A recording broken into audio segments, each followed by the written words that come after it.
5, 4, 3, 2,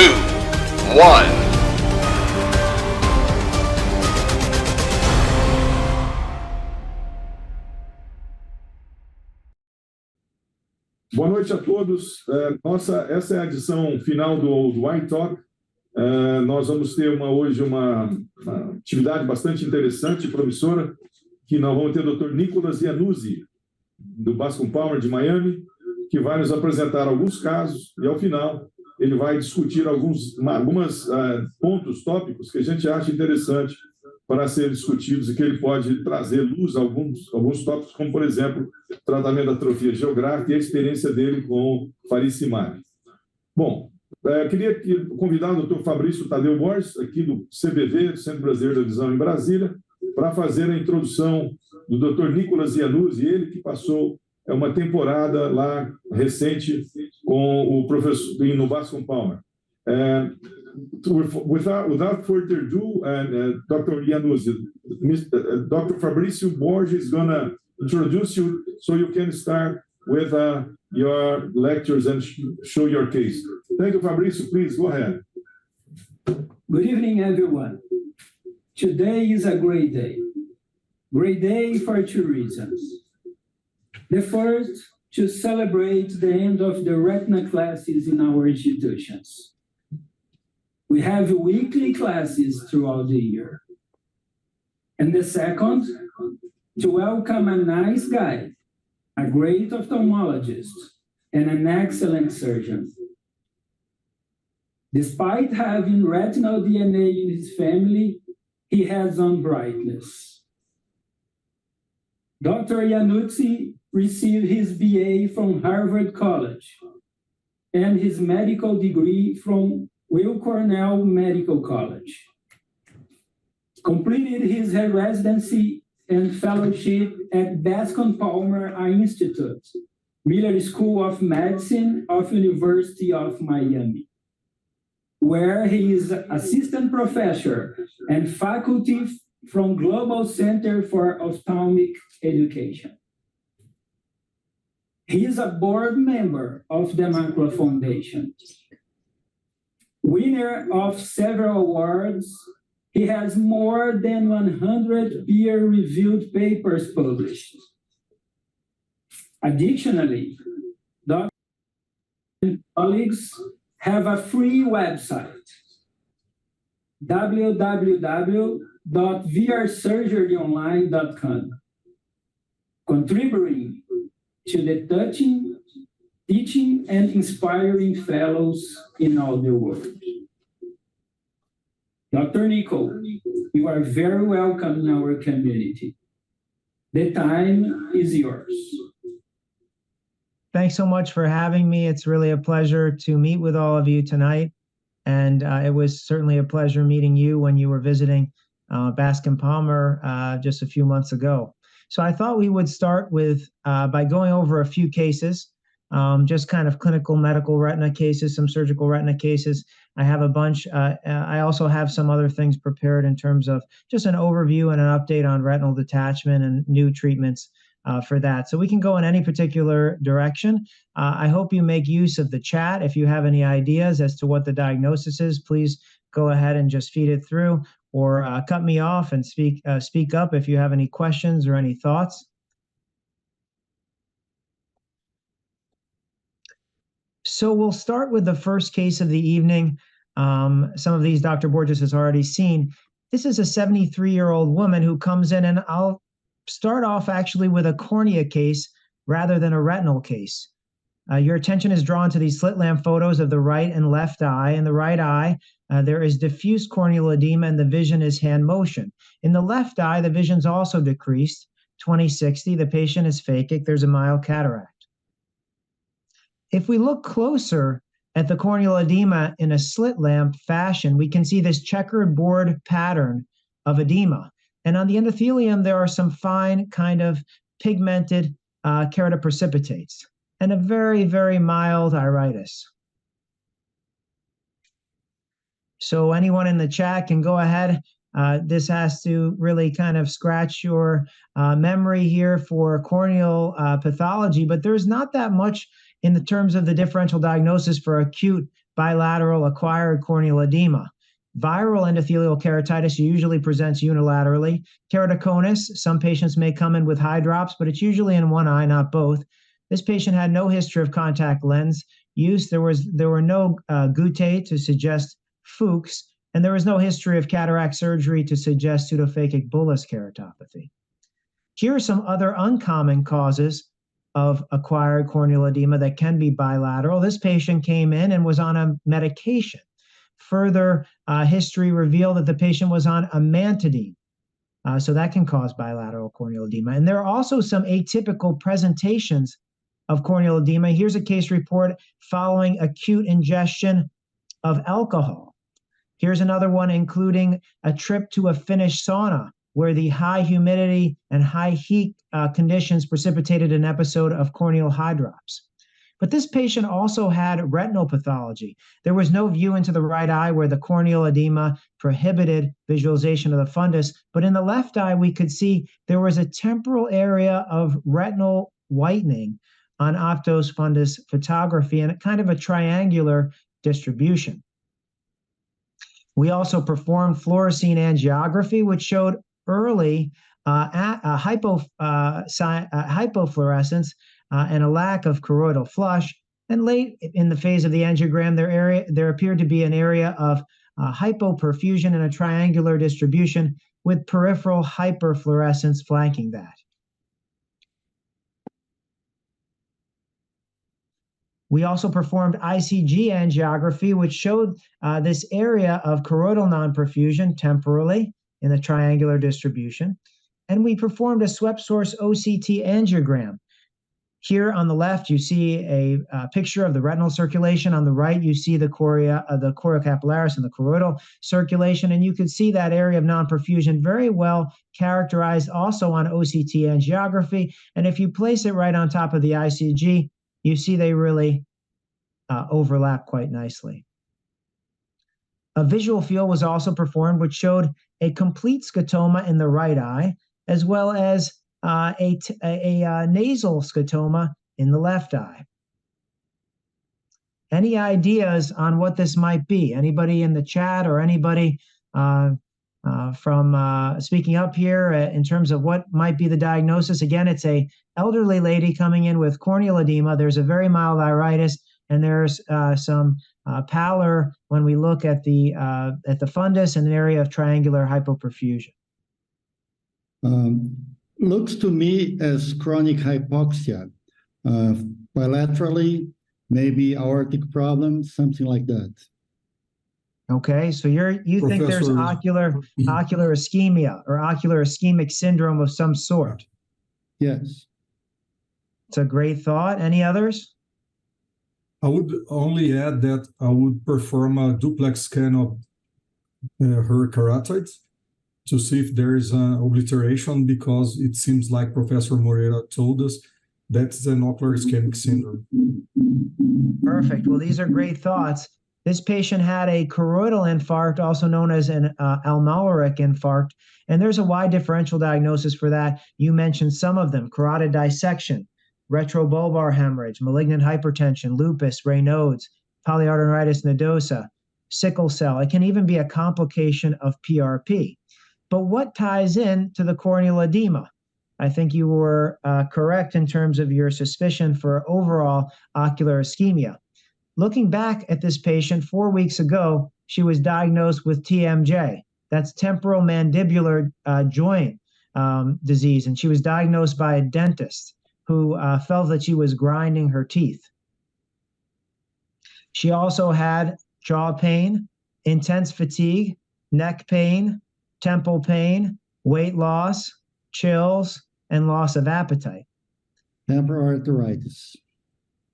Exactly. So we looked here at her labs. Her sedimentation rate actually was normal for her age and sex. Her CRP was only mildly elevated. But given our high suspicion, we gave her a dose of IV Solumedrol. And this is what returned back on the temporal artery biopsy. There was inflammation with inflammation in the media, and there were some giant cells as well. So the ocular signs and symptoms of GCA are numerous. Many patients typically present with amaurosis and ischemic optic neuropathy, sometimes CRAO or diplopia as well. These are the most common ones that we think about. However, there are a number of other types of presentations, choroidal ischemia and anterior segment ischemia and ocular ischemia being some of the more rare complications. One important thing, just going back at that slide to think about, is that in the presence of anterior segment ischemia, it's rare, but most patients will present with hypotony or low pressure. And this patient actually did have a low pressure in her initial examination. Here are a couple case presentations, rare presentations of anterior segment ischemia in the setting of GCA. This one, I thought, interestingly, also had that checkerboard pattern of corneal edema. It's typically isolated, but sometimes it can present with more generalized ocular ischemic syndrome. Now, isolated anterior segment ischemia typically has a better prognosis than posterior segment ischemia. And why is there the corneal edema? Well, the endothelial and the endothelial pump cells, the sodium potassium ATPases, rely on ATP to power the osmotic gradient that keeps the stroma clear and translucent. And that clarity is lost under anaerobic conditions when the sodium potassium pump fails. So the take-home message of this case was anterior segment ischemia and generalized ocular ischemia are uncommon presentations of GCA. Sometimes that anterior segment ischemia may present as corneal edema, as we see in this checkerboard pattern. Ulmaric infarcts, however, in a patient older than 50 need to be investigated for giant cell arteritis, and I think that's a key take-home message. Finally, OCTA was very useful in this case and really provided pretty much all the information that we needed. We didn't really need the fluorescein angiogram or the ICGA, so if you have a nice wide field swept source OCTA, it can really image the choroidal circulation quite nicely. Any comments or questions on that case? Otherwise, we can move to the next one. All right. This patient is a 59-year-old man who presented with decreased vision in his right eye. His vision was 2400. He is diabetic and he has some hypertension. He has end-stage renal disease.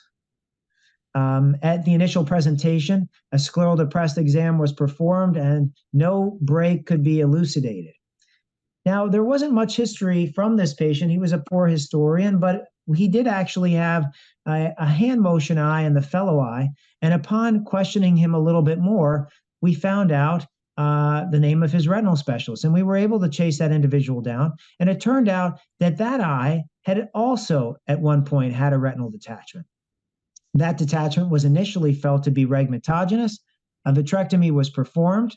No break was found inside the eye. They found that there was no posterior vitreous detachment. So the vitrectomy was continued and the eye was put under oil. Unfortunately, he had very poor vision. Now, speaking to that retinal specialist, I also found that his right eye, after his left eye had gone in this manner, had also had a exudative retinal detachment in the past.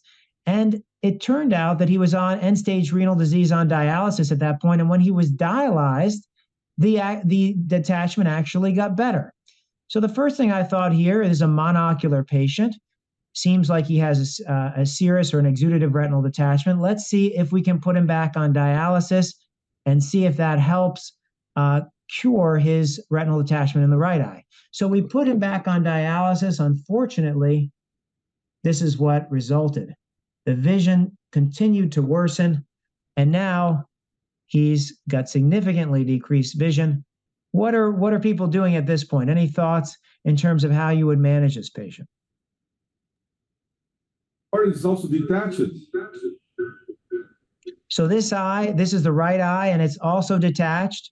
And this is the B scan. It almost looks, after we observed it for 1 month, that it's turned into a funnel. So what are people thinking to do next in this case? Or would people have gone in soon? Would people have gone in sooner on this patient? The left eye appeared to have an exudative detachment. The right eye had an exudative detachment as well. Previous retinal specialist said, hey, when I put him on dialysis, it got better. Would you have watched for a month? Obviously, it doesn't look like watching was the right idea, but curious to see what anybody else would do. At this point, I'll try to. I think we have to remove the subretinal fluid and that remove it. Do a external drainage. I will do a retinectomy to drain periphery using perfluorocarbon or posterior without using perfluorocarbon. Just drain the subretinal fluid and fill the eye, do air fluid exchange and fill the eye with silicone oil to try to get the retina on, since you see that in 1 month, the retina got much worse than it was at the beginning. Okay, so you think this could be rhegmatogenous, could be exudative, but you want to go to the OR. Professor Morero. What was the blood pressure? And I have another question. Blood work, leukemia, some thoughts about that? So a uveitic workup was sent. There were no cells in the vitreous cavity or in the anterior chamber. The blood pressure was relatively well controlled. But at this point, we felt that this was most consistent with uveal effusion syndrome. The axial length was 23.6 millimeters, so this was not a nanophthalmic eye, and a quantiferon gold, RPR, FTA, ABS, ACE, rheumatoid factor, ANCA, all returned negative. So we felt this was uveal effusion, and as you all know, this is secondary to a thickened sclera that may cause vortex vein compression. This reduced scleral protein permeability may also lead to increased proteins in the choroidal tissue, increased osmotic pressure, and fluid accumulation, followed by decompensation of the retinal pigment epithelium and passages of fluid into the subretinal space. And we typically see it in healthy middle-aged men. Typically, they also have shifting detachments or shifting fluid. We didn't check in this individual, but there could also be other things or fellow travelers, such as episcleral vessels that are dilated, blood in Schlemm's canal. Typically, the pressure is normal and there's very minimal inflammation. And typically, we also see RP alterations in a leopard spot pattern, best seen on autofluorescence or fluorescein angiography. So the clinical course and treatment, typically, if it's not touched, these patients have a protracted clinical course with remissions and exacerbations. It is not thought to respond poorly to corticosteroids, although I have spoken to some people who feel that corticosteroids work. And typically, it's tough to do a vitrectomy on these patients, although they can be vitrectomized and treated with silicone oil. Though typically they don't have a posterior vitreous detachment, it's hard to induce one when the retina is detached. So we went ahead with a scleral windows, and here is how we did it. First, we took the conj down. We measured just about 6 millimeters or so posterior to the insertion of the extraocular muscle, so pretty far back. And then we made as wide of a groove as we could. I find that it's good to use either a 64 blade or in some cases a crescent blade. The crescent blade is nice when working close to yourself. The 64 blade is nice when doing the inferior quadrants, working away from yourself in the superior position. So then we cut down with a sharp blade and then use the Kelly punch to make a small sclerotomy. And you can see a little bit of egress of subretinal fluid. And then we repeated this for the other 4 quadrants. I think it's debatable whether to do this in 4 quadrants or in 2 quadrants. Some will do it just in 2 and then leave the other 2 to come back for. But given the severity of this case, we went with 4. Some people believe that it's the removal or the thinning of the sclera that's most important and that you don't even need to enter with the Kelly punch, but we did both. And others will leave that flap of tissue there until the end and just cut it off at the end, just in case there is a globe rupture and you need to patch it. One key that I felt was useful that I learned in fellowship was take it down until you see the sclera becomes a little bit blue. You really do want to thin it quite significantly. And in this one, there was a very nice egress of subretinal fluid. We left it open and we used that Kelly punch. So you get the idea. The conjunctiva was then closed. Here he was at post-op week 1. He had gone from hand motion to LP. Still kind of keeping our fingers crossed. The retina still seemed very contracted and like it wouldn't unfurl, but an improvement from where he was the week before. And then he actually made it to about 2100. The retina had these interesting pigment RP alterations in the area where there was the funnel detachment, but he was able to regain his mobility, kind of see around, not able to read or drive. But this was a very nice result. The outer retina did show a fair amount of ellipsoid zone loss. So we kind of spoke about the summary of the surgical options. I have seen cases where a vitrectomy and internal drainage has been used. I'm not sure your all's favorite technique, but the takeaway message here is I think it's nice to stay out of the eye if you can in these cases. I can't speak from a lot of personal experience, but I have done maybe 3 or 4 of these cases. It doesn't always work. And in the case that the windows fail, it's sometimes nice to think about doing a vitrectomy with internal drainage, although it can be difficult. Any questions or comments on that case? Otherwise, we can move on to the third. The main thing here, do we think it's the external drainage? The scleral flap, you think it works as it does in some case of non-ophthalmos? It has a point there. Is it? Well, I can't say I've ever tried it without the drainage. I've only done it with the drainage, but I have heard, I think at least Gass's initial description felt that the thinning of the sclera was the most important from a pathophysiologic background. But I've never tried it without doing the internal drainage. Okay. All right, let's move on to case 3. This is a 46-year-old man who came to the Bascom Palmer emergency room with a red and painful eye for 1 week after, quote unquote, dust fell in it. The vision was 20/30 in the right eye, hand motion in the left eye, the pressure was okay. He was a healthy individual, but the first thing we thought about when we saw this patient was, could this be endophthalmitis? We see a lot of patients with IV drug use, some with endogenous endophthalmitis. However, this patient had no history of IV drug use. He had no recent hospitalizations. He had a little bit of low back pain. Other than that, he didn't endorse any significant constitutional symptoms, and he had not been instrumented. He had not received an intravitreal injection or any other surgery. So he had come in with fibrin and hypopyon. That first case, external slit lamp photo that we showed there is more for illustrative purposes. He really just had a 1 millimeter hypopyon, a little bit, a 4+ cell, 1 to 2+ flare, and there was not significant fibrin. A B scan was performed and showed that there were some vitreous opacities, as well as an area of hyperreflective kind of serous detachment, non-serous choroidal detachment. We ended up getting a little bit more history from the patient, and he said, actually, you know what, come to think of it, I had some abdominal pain, I had some diarrhea and a fever for a week or so, but that's since resolved and I now feel well. Again, no history of IV drug use, no infections, no cancer, and no trauma.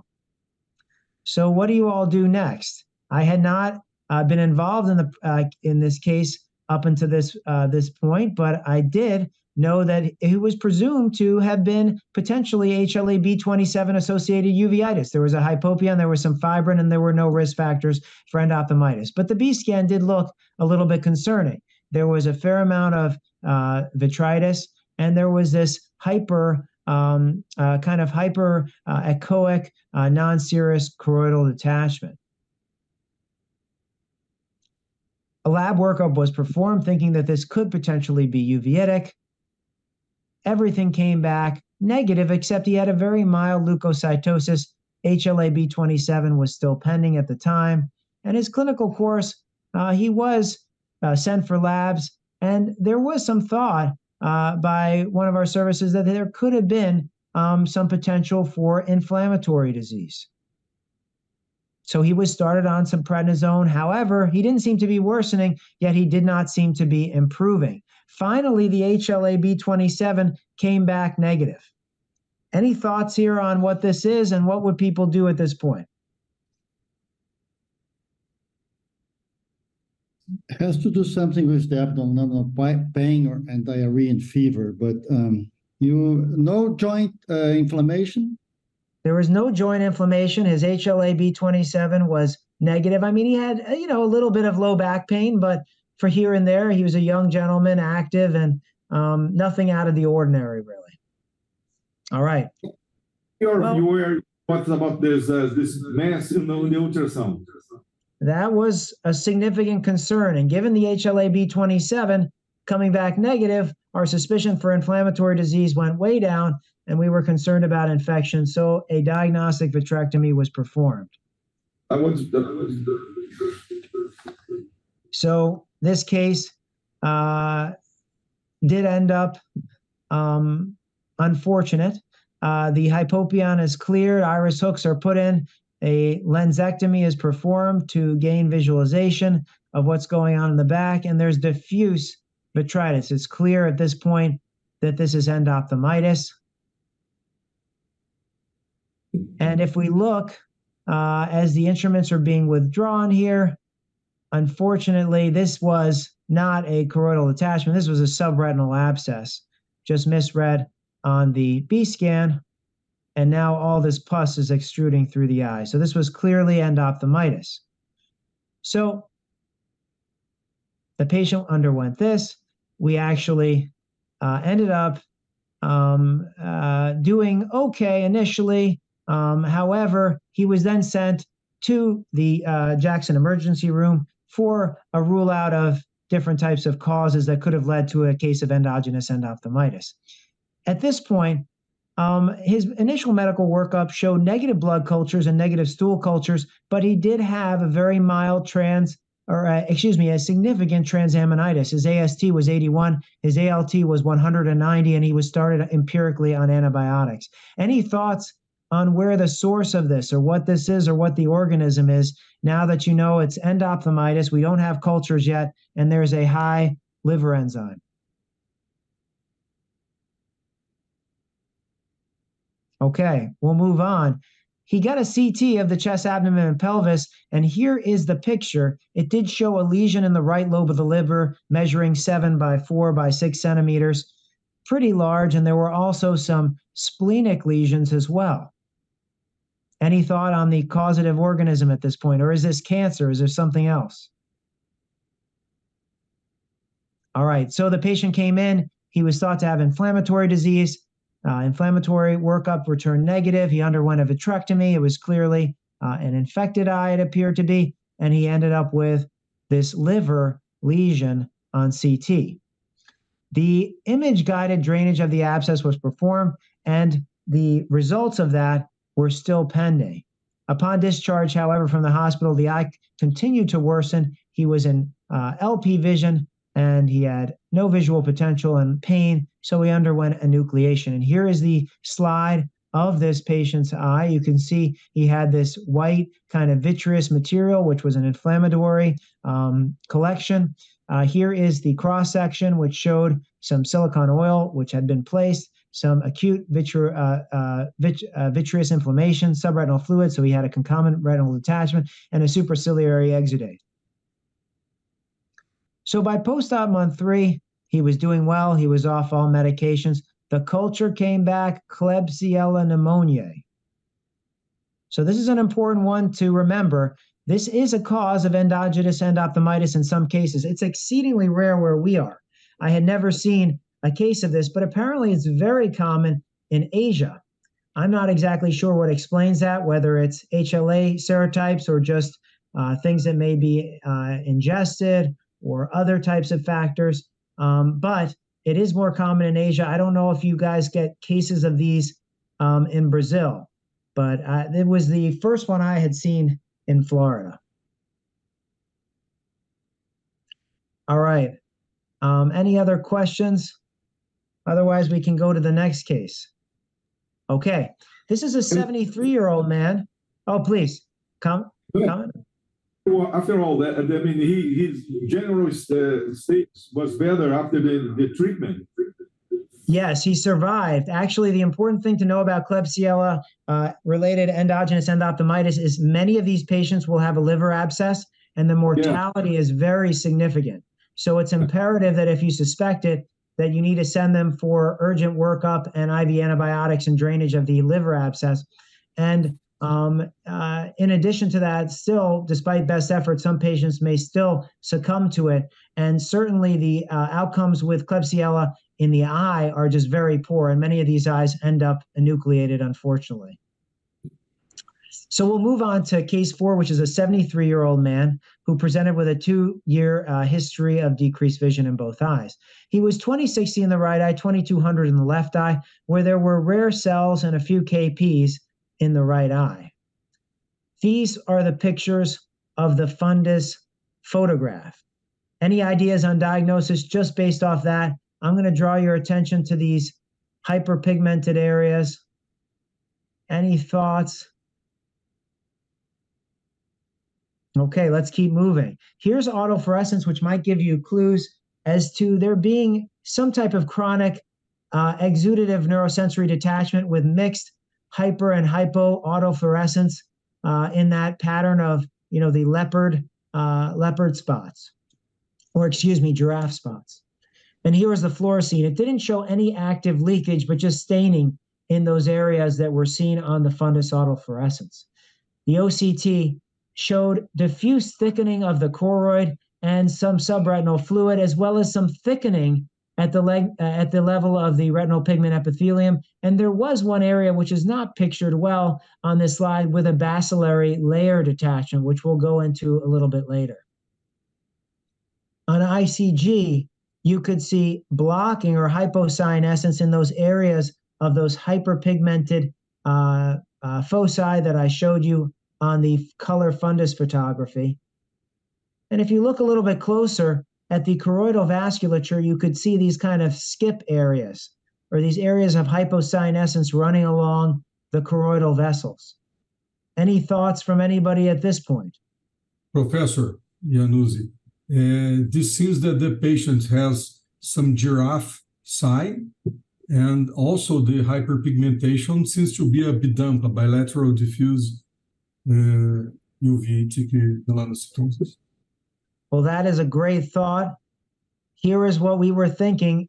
This is not really the bacillary layer detachment well pictured here, but the bacillary layer detachment has been described, and it generally has a differential diagnosis of toxo, VKH, AIM, metastatic disease, central serous, posterior scleritis, or BDUMP. This patient had multiple melanocytic lesions, as you mentioned before, and that's actually a more limited differential diagnosis, BDUMP being at the top of that. But one could also think of maybe choroidal metastasis from melanoma or multiple nevi, although it would be uncommon, maybe associated with NF1. So here's more history. He was diagnosed with metastatic bladder cancer in 2015. Then he had a urethral resection and radiation. He was put on chemotherapy initially, but then lately he was placed on a PD-1 inhibitor. This is a checkpoint inhibitor. He was then he was put on that until 2019. He was also treated with a plenarone for possible central serous without significant improvement. So essentially, when he was put on this PD-1 inhibitor, or this checkpoint inhibitor, he developed some issues with some side effects for which he was treated with prednisone. And then after being treated with prednisone, he was felt to have central serous, so he was treated with a plenarone. So there are multiple different things at play here. Is this BDUMP, bilateral diffuse uveal melanocytic proliferation, or is it a VKH-like syndrome secondary to the PD-1 inhibitor? Usually that presents with more of a panuveitis. Or is it central serous secondary to his steroid replacement? Remember, he was treated with a plenarone, but not with much benefit. So let's talk a little bit more about BDUMP. This is a rare paraneoplastic syndrome. It was first reported in 1966 by Mockamer, and there are only about 100 cases reported in the literature. Typically, these patients are elderly. It's typically bilateral. And one of the keys is you need to look for these nests of multiple choroidal melanocytic lesions. Patients may present with an exudative retinal detachment, and in about 50%, there may be an underlying malignancy. But there was also a bacillary layer detachment in this patient. Now, here's a picture of a different patient who also had nests of nevi. He had been treated with multiple injections for suspected wet AMD, though there were a paucity of drusen. He also had those characteristic spots on autofluorescence. And on OCT, you could see this splitting at the level of the ellipsoid and the myojunction. This is a bacillary layer detachment. And this had been treated as AMD, but really turned out to be B-dump. So the bacillary layer detachment, as I mentioned, has been described typically in toxoplasmosis, but it also has some history of being described in B-dump. Now, you were also astute to pick up on this changes on the hypocyanescent skip lesions on the ICG. This string of sausage pattern over the choroidal vessels is a very common one that we may see in B-dump, and it's thought to be blocked fluorescence from the underlying RPE hyperplasia, which we also saw well on the OCT. Remember, the RPE band was quite hyperreflective and thickened. Now, the management of these patients is really controversial, but some people will send them for plasmapheresis and plasma exchange. It has been associated with some improvements in vision in some cases. All right, so this patient actually was put on plasmapheresis, just a quick update on him, and he got maybe a little bit better, but it didn't completely resolve. So maybe B-dump may have been the unifying diagnosis, but there may have been other diagnoses also at play, given his history of steroid use. Okay. Any questions? Let's move on to case 5 and switch gears to show a surgical case. This patient was referred to us. He had been previously treated in Germany for a trauma. He had a nail in an eye that was reverse, I guess, shot from a nail gun. The CT reconstruction really looks horrible, but this is how he looked when he first met us. He was actually doing amazingly well. He just had a corneal scar and a sulcus lens, which I had never heard of. It was called a Rainier T lens or toric lens. This was a picture of his fundus, remarkably in good shape considering a nail in the eye, but he did have a fair amount of irregular astigmatism for which that toric lens had been placed in Germany. And upon learning a little bit more about this patient, we found that he had also been treated with a second lens. This was a 3-piece lens that had been sutured, sclerally sutured behind that piggyback lens, and that lens had dislocated and his vision had gone down. So I'm curious to ask people what you would do here in this case. You have a MA60 style type 3-piece lens. It's dislocated in the back of the eye. The patient is young. He has a Rainier toric lens. He says he saw very well with both of them together. Would anybody opt for placement of a hard contact lens and observation, given that he had significant astigmatism? Would others recommend resuturing the 3-piece lens or doing something different with a 3-piece lens? Would others recommend explanting both lenses and placing an acreos or doing an anterior chamber lens or something else? What would people do here surgically? Is he complaining a lot of the low vision? Yes, he's quite miserable, and you offer him a hard contact lens, and he says, well, I saw perfectly before. I was 20/20, I want to get back to where I was, and I don't want to use a contact lens. So in this case, you have to remove both lenses and put suture a third one, I think. What did you do? It's debatable. You can go more conservative with the contact lens, but we have to check where's the drop lens in the fundus. The drop lens you can see is inferior here. It's in the Optos photo. You can see the haptic kind of sticking out there. Well, I think there are many ways to do this, but we eventually just went for a modified Yamane approach. Now, I have to be honest with you, I'm not a huge fan of the Yamane. I feel like a lot of the time I see complications of these lenses. Sometimes extrusion of the lens through the conjunctiva, in which case you need to bring the patient back, trim it, and let it retract. Sometimes I've seen a case of endophthalmitis from one of these extrusions, and then I've also seen a fair amount of tilt, uveitis, glaucoma, hyphema syndrome, and other issues. So this patient here we elected for that Yamane as an option because we were able to save that toric lens and tried to keep his astigmatism correction. So here is the lens. Usually if I do a Yamane, it's typically for a rescue. So I really only like it for 3 pieces that are dislocated. It can create issues when there is a very significant cortical remnant around the lens because then it needs to be trimmed back to be able to access the haptics well. I like to do it through trocars, and here we have 25 gauge trocars for the vitrectomy, but we're using 27 gauge trocars that we generally put about 2.5 back and 2.5 to the side for a tunnel length, displace the conj a little bit, and make sure they're in the proper orientation. Then we lifted it with a soft tip, and we grabbed each side with a max grip forceps. Another option is to use the TSK needles. In terms of externalizing the haptic, you got to be careful with these. Some of these haptics easily break.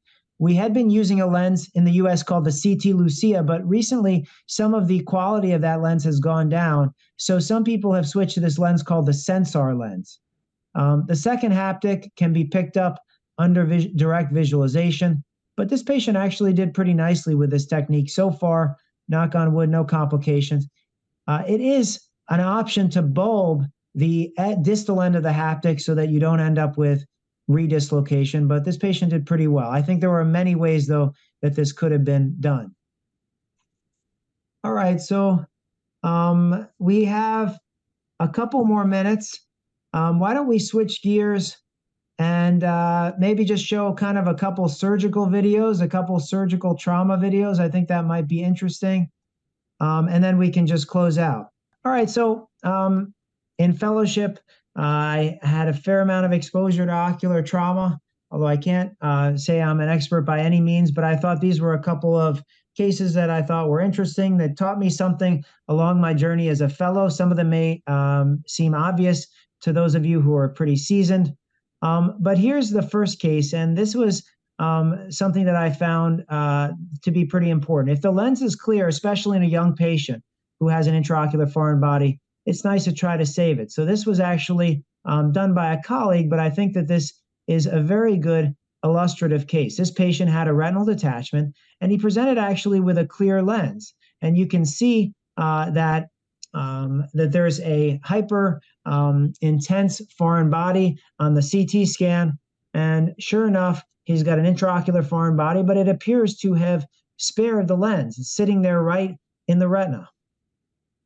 So a scleral buckle was placed because this patient was detached. I do like a scleral buckle in trauma cases. And it was a drill bit that had fallen to the back here. A PVD was induced.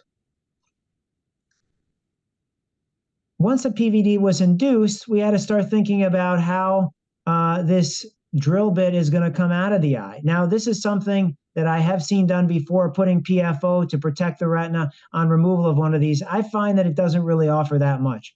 One thing that I did find helpful was when removing something from the sclera, I like that keratome blade to make the sclerotomy rather than the MVR blade. It just seems to make a very nice opening. Now, we grabbed that from the back of the eye, but it looked like it was going to run into the lens because we couldn't pick it up in the longitudinal axis, so a chandelier was placed.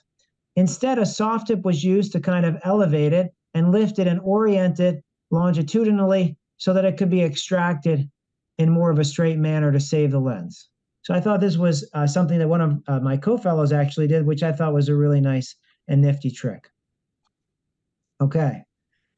2, if the IOFB is stuck under the retina, make sure you clear any overlying vitreous, and then it's usually going to come out. So this is probably obvious to many of you seasoned retinal specialists, but in this case, there was a nail in the back of the eye, and it was almost in the subretinal space. Somehow it had fallen there. A vitreous separation was again induced with the cutter. Now, in some of these young patients, it can be very difficult to get a vitreous separation. In those cases, I like using a flex loop, first kind of to brush the hyaloid and then to tease it off, as almost using it as a pick. Now, in this case, the retina just wanted to tear. It was very hard to get this thing out, but see how it kind of pops out. As you get that vitreous off, then it kind of invites the foreign body to come out much easier. So it's important to make sure you clean any vitreous over those overlying areas before you go and try to remove it. This one was removed with the Rapazzo forceps through the clear cornea, which is always a nice mode of egress for, and see how it was kind of repositioned hand to hand to get in that perfect distribution as not to hurt the cornea. All right, now this one I think is an important lesson. if posterior pressure is developing during a globe repair during a IOFB removal, you need to be very cognizant of that and think through it. So in this case, there was a BB gun, and the IOFB was very incarcerated, also in the subretinal space. The Rapazzo forceps are being used to take it out. There's a lot of bleeding. And yes.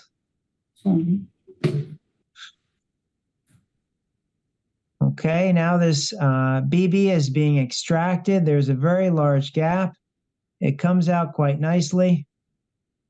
But the vitrectomy is continued, and this area is closed to allow, but there looks to be some posterior pressure. And that posterior pressure is evolving. So the first thing you do is you look to see if the infusion is in the vitreous cavity, but the posterior pressure continued. What might be going on here? Well, it looks like now the retina is incarcerating through that site. So when you see the posterior pressure develop in a globe case, you need to immediately look at the infusion, make sure that that's in the vitreous cavity, but you also need to cut down and make sure you don't also have an occult rupture. So in this case, it was under the muscle. The muscle was stabilized here. It's good to remember your pediatrics, so you can take the muscle down, and sure enough, right under the muscle, there was a scleral laceration, which was closed. And then the case could continue. All right. We have one more surgical video, and this was one of my cases that kind of reminded me to remember your plastics rotation. So this was an open globe trauma after a gunshot injury. You could see these hyperreflective areas with some shadowing and the big blood clot, but we weren't sure what to find and whether those metallic foreign bodies were actually in the eye. So we started with the lensectomy. This patient had a traumatic cataract and a corneoscleral wound, which had already been closed. All the lens material was cleared with the cutter, and a lot of blood and blood clot was removed. The blood had stained the hyaloid so that it could be stripped out, and the vitrectomy could be continued, and then a little Kenalog was used for further visualization. And there appeared to be some area that looked very suspicious and something black sticking through this. I'm not sure any of you has seen this in trauma cases before, but this I thought was pretty interesting. I had seen once a case presented like this where a trauma was done and one of these was left behind, and the patient eventually got endophthalmitis. So this is an important thing to be able to see, and it turned out to be one of the patient's eyelashes that had been brought into the eye via the gunshot injury. So the case was continued, but it gets a little bit more interesting here, which is, again, we're seeing this posterior pressure. Now, in this case, the wound was very posterior, so it was impossible to explore the globe and close it. Instead, what we did was we did a lateral canthotomy and cantholysis to open things up so that there wasn't this orbital compartment syndrome. So that area was kind of pushed flat, and then the case was continued. All right, well, there's about 10 minutes left. I do have more cases, but I thought I would just stop here and take any questions that you guys might have. Dr. Borges had mentioned that there was some interest in talking about geographic atrophy and what we're doing for that right now, but happy to answer anything. Otherwise, thank you for your attention. Dr. Yannuzzi, can I make a question? Yes, you do have questions. I mean, I have a suggestion. What I do in intraocular foreign body cases, I do my 25 or 27 gauge to detach the vitreous, isolate the foreign body, put some perfluorocarbon to levitate it, and I remove the trocader and use the old forceps, the Grisaber forceps with diamond dust at the end. So you pick up it easily, and you can once you grab it, you can move it, and it never falls. And once you remove it, I don't open the sclera fully at the beginning. I then calculate more or less the size of the foreign body and open up the sclera so it doesn't drop in the vitreous cavity. That's a small trick that I use. It has been good for me. I don't know if it's useful, but I think it helps. Great tip. Marcos, I would like to share an experience with incarcerated intraocular foreign body that I had several years ago, but still I learned a lot. When you have incarcerated foreign bodies and you try to remove through the vitrectomy and it's hard, try to go through the sclera outside of the eye, because sometimes it's like a fish hook.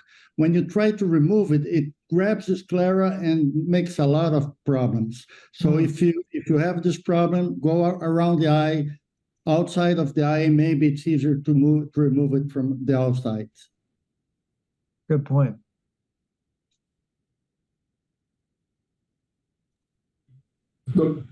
Fabrice, please. Yannuzzi, PFO is very expensive in the United States.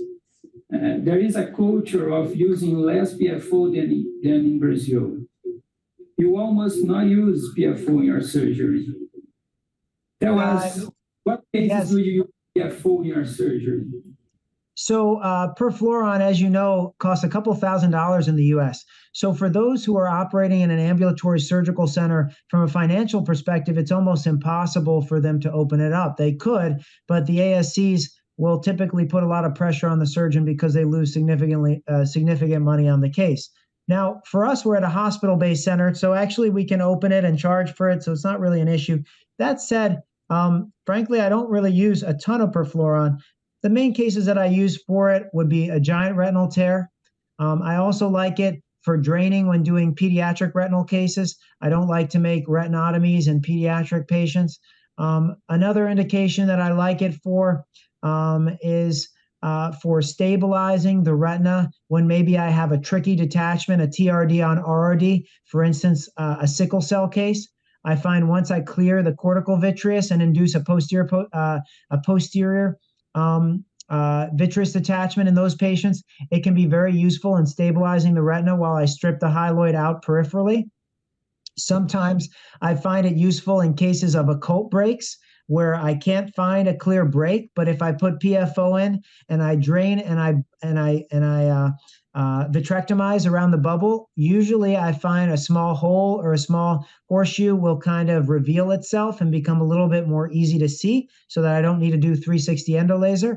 And then I also like it for retinectomy cases. Much like a GRT, I use it to stabilize the posterior retina before the fluid air exchange. But I don't use it really a ton.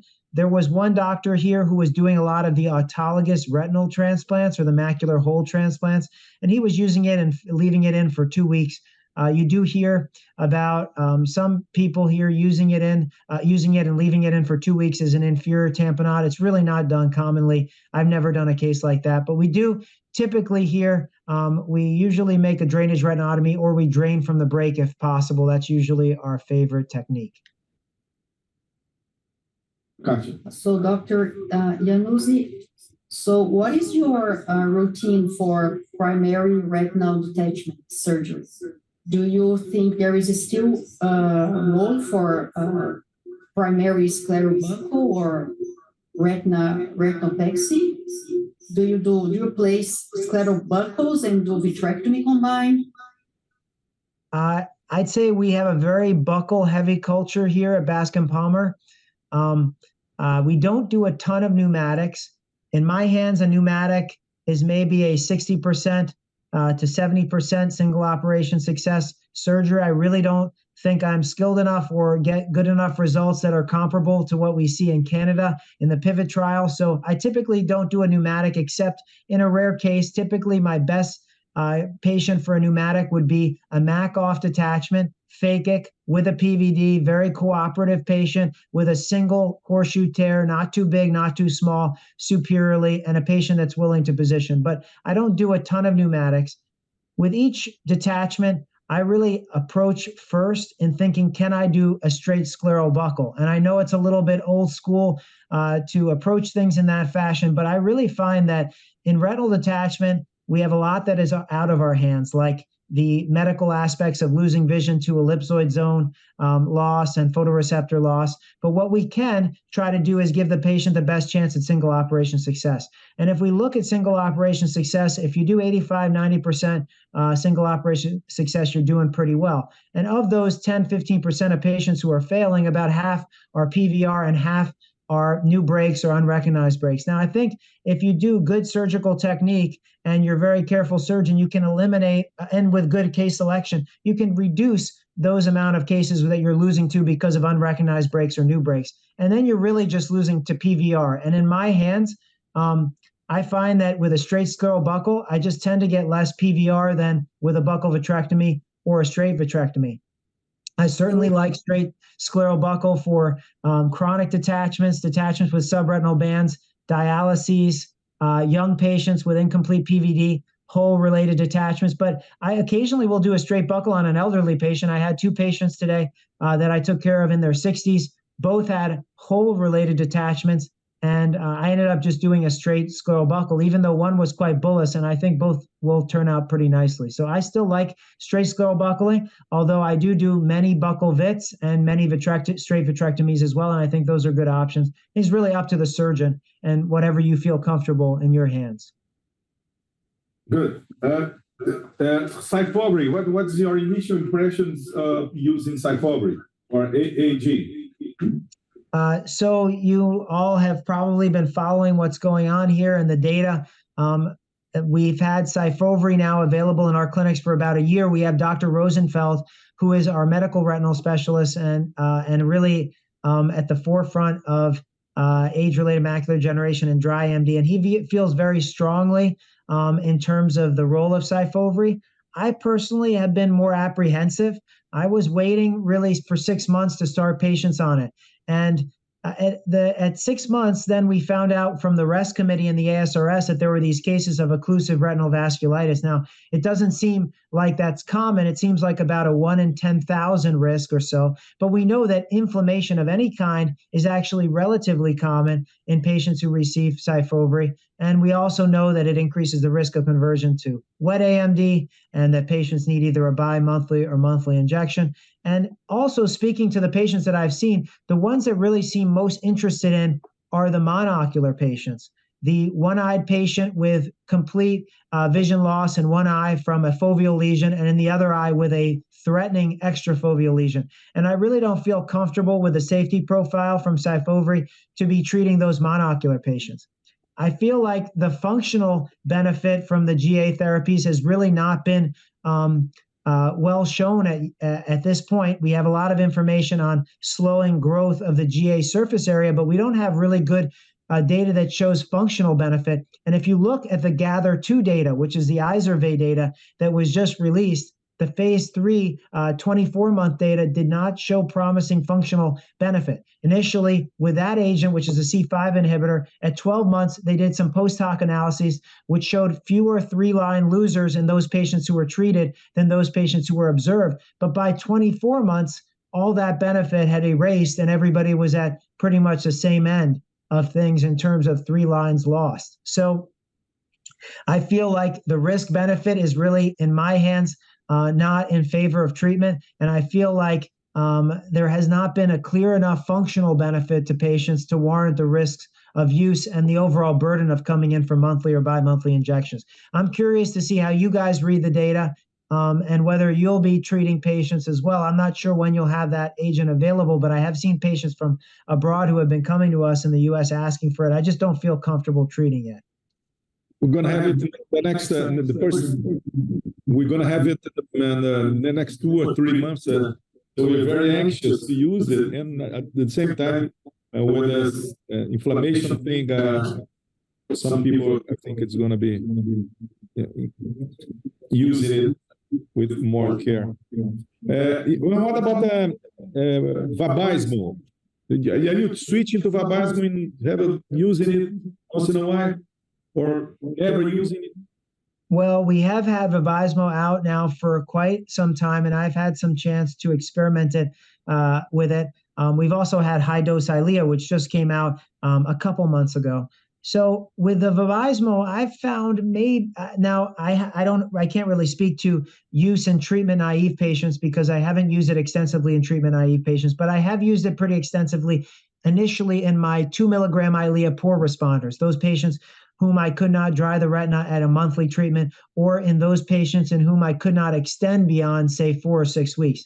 And what I've found is in my DME patients, it's maybe a little bit more likely to work better than Eylea than in my AMD patients. In my AMD patients, maybe 10% of the time, I've seen a little bit better drying effect, a little bit more extension, but a little bit. I mean, maybe a week or so. In my DME patients, I found maybe about 30% or so seem to respond a little bit better. I don't know if it's that angiopoietin pathway. Some people say that the Ang pathway has a pseudosteroid effect, but I have found it worked better for me in DME. We just received the approval to use it in retinal vein occlusion, and I started to treat some of my patients with RVO. If I see better response with RVO, which is also, as you know, a steroid sensitive disease like DME, then I'm going to think there is maybe some steroid effect from the Ang inhibition. In terms of high dose Eylea, I haven't used it, but I can tell you from looking at the data and the phase 3 data in terms of the loading phase, it looked to dry the retina very similarly to 2 milligram Eylea. So I don't think or expect that we're going to see a huge difference here, but I haven't spoken to too many of my colleagues about their post-market experience just yet. We have time for 2 more questions. Please, Fabrício and then Katia. Please.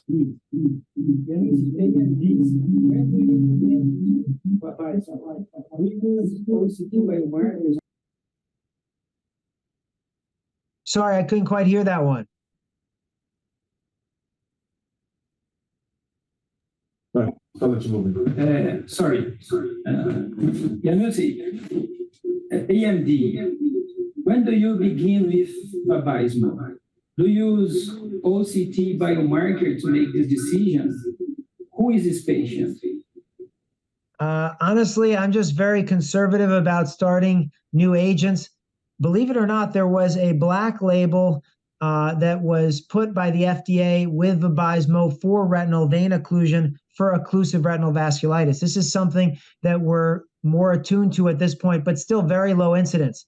In their review, it was about 1 in 176,000. So I still think it's a very safe agent. But since I feel very comfortable with Avastin, I feel very comfortable with 2 milligram Eylea, my patients generally seem to be very happy. Some patients don't even want to switch. I haven't been keen to use it extensively. My main indication, honestly, is not really any specific biomarker, but just a treatment non-responder. You know, one of those patients that is just stuck with monthly treatment or unable to dry. And I'm definitely, I think, more likely to pull the trigger to switching to Vabysmo earlier in a diabetic patient because of my experience that it has seemed to dry the retina a little bit better than the 2 milligram Eylea in my hands in that disease, more so than AMD.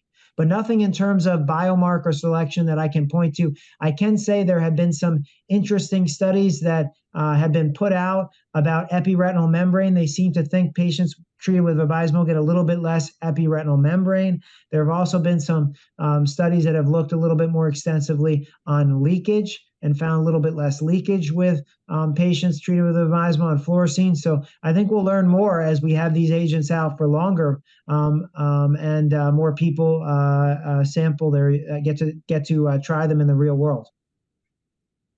Gotcha. So just some comments. For many years, we have enjoyed the benefit of anti-VEGF therapy alone, but it appears that there is a roof effect.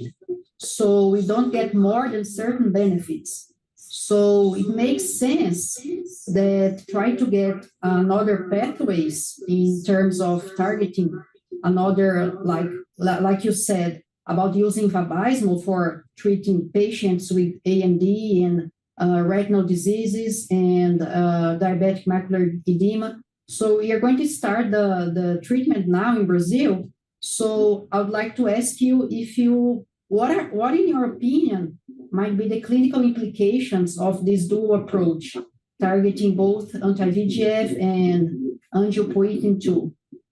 It's hard really to tell you the clinical and the scientific benefit of the dual approach. But I can tell you these bivalent antibodies are becoming more commonly used. I think some of it is confounded by the fact that the Vabysmo is also a higher dose of ranibizumab.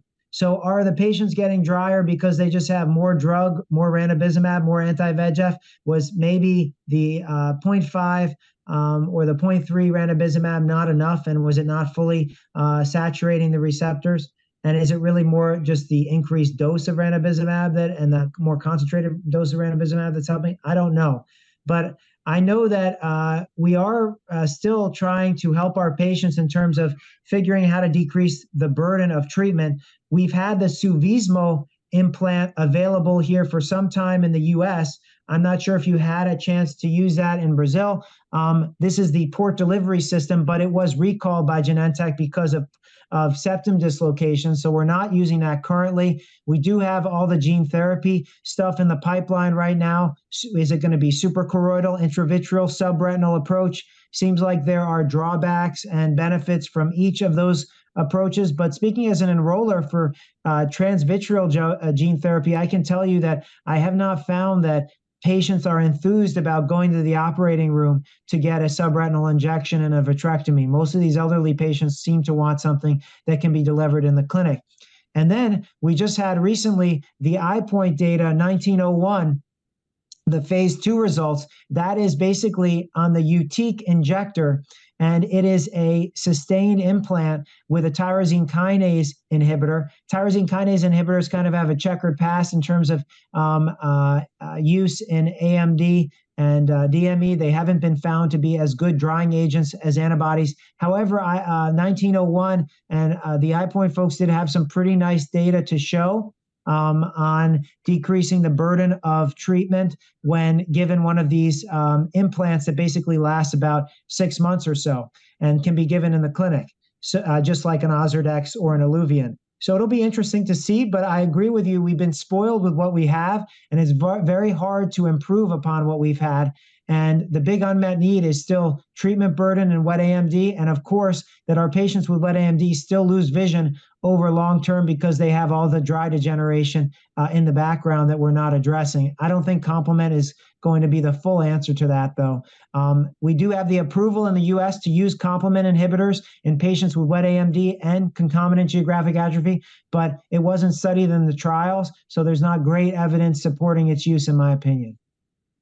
Okay, Moreira have a question. David, Isaac has a question. Do you have questions? Moreira.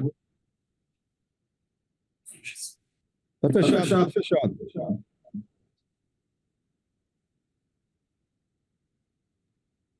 I said, no, it's been an honor to be with you guys. Yeah.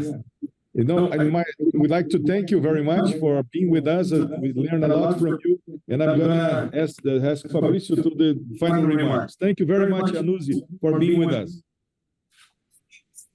Thank you, Yannuzzi, for your time, exchange experience, and share knowledge. It was a fantastic night. Hope to see you at the other meeting. Well, thank you so much for the invitation. It was very nice to see all of you and to meet all of you. And of course, I loved having you visit Bascom Palmer. You all are more than welcome anytime if you want to come by and see what we do. I probably learned more from having Professor Borges than he learned from me, for sure, as it was great to have someone with such a wealth of information in my clinic. And I was very fortunate to be able to exchange different surgical ideas and medical ideas with him. So thank you again for having me, and I hope you all have a good evening.